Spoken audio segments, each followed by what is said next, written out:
আজকে সকালে ঘুম থেকে উঠে দেখি বেশ বৃষ্টি হচ্ছে, তারপরে থেমে গেছিলো। যাই হোক, তো বিকেলবেলা গেছিলাম একটু নার্সারির দোকানে, একটু ভিডিও করছিলাম। আর এটা হচ্ছে প্রায় রাত 10টা। তো আমার আজকে পিসির ছেলে রাজাদার বার্থডে ছিল 31 মে। তো আমি আর দিদি প্ল্যান করি যে দাদাকে ডেকে একটু কেক কাটাবো। তো আমরা গান ফান চালিয়ে দাদাকে কেক কাটিয়েছিলাম, ছোট্ট একটা সেলিব্রেশন জাস্ট। তো তারপরে দাদা কেক কাটিয়ে মাকে কেক খাওয়ায়, দাদাকে কেক খাওয়ায়, পরীকে কেক খাওয়ায়, আমাকে কেক খাওয়ায়। এবার আমি কেক খাওয়াতে গিয়ে দাদার মুখে পুরো কেক মাখিয়ে দিচ্ছি। তার আগে দিদি মাখিয়ে দিয়েছিল অলরেডি।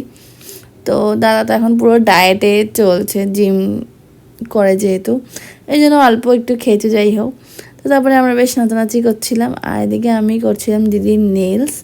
তো রাত 11টা বেজেছিল নেলস করতে করতে। তো এটাই হচ্ছে আমার নেলসের ডিজাইন করেছি। তো কেমন লাগলো জানিও। তো আজকে এই অবধি, টাটা।